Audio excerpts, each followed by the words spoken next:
नवी मुंबईच्या तळोजा सेक्टर 10 मध्ये हा भीषण अपघात झालाय। कार चालकाचं गाडीवरचं नियंत्रण सुटून हा अपघात झालेला आहे।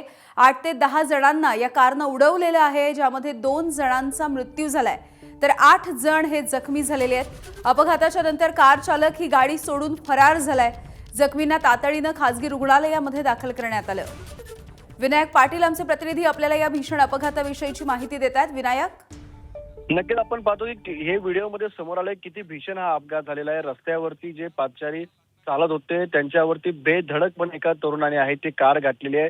कारवरचं नियंत्रण त्याचं सुटलेलं होतं, त्यामुळे तो रस्त्यावरती आणि फुटपाथवरती चालणाऱ्या जवळपास 8 ते 10 लोकांना त्याने उडवलेला आहे।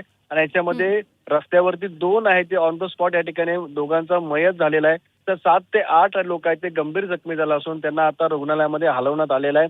आपण पाहतो किती भीषण हा अपघात होता। त्याने लोकांना तर उडवलंच, आजूबाजूला ज्या रस्त्यावरती दुकानं होती टपऱ्या होत्या त्या 4 ते 5 टपऱ्यांना दुकानांना थेट त्याने उडवत आहे। ती गाडी फुटपाथवरती चढवलेली आहे।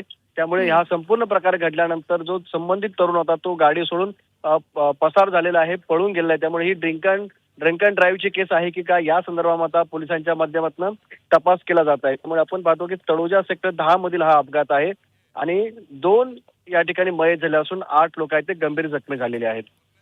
अगदी विनायक, ज्या कारनं धडक दिली त्यामध्ये हा कार चालक एकटाच होता की आणखी कोणी त्याच्यासोबत प्रवास करत होता?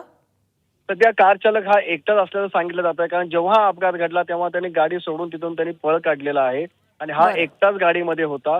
अल्पवयीन होता की त्याचं वय पूर्ण झालं ठीक आहे होतं विनायक, त्या संदर्भातला आता तपास सुरू आहे। अगदी विनायक, धन्यवाद सविस्तर माहितीसाठी।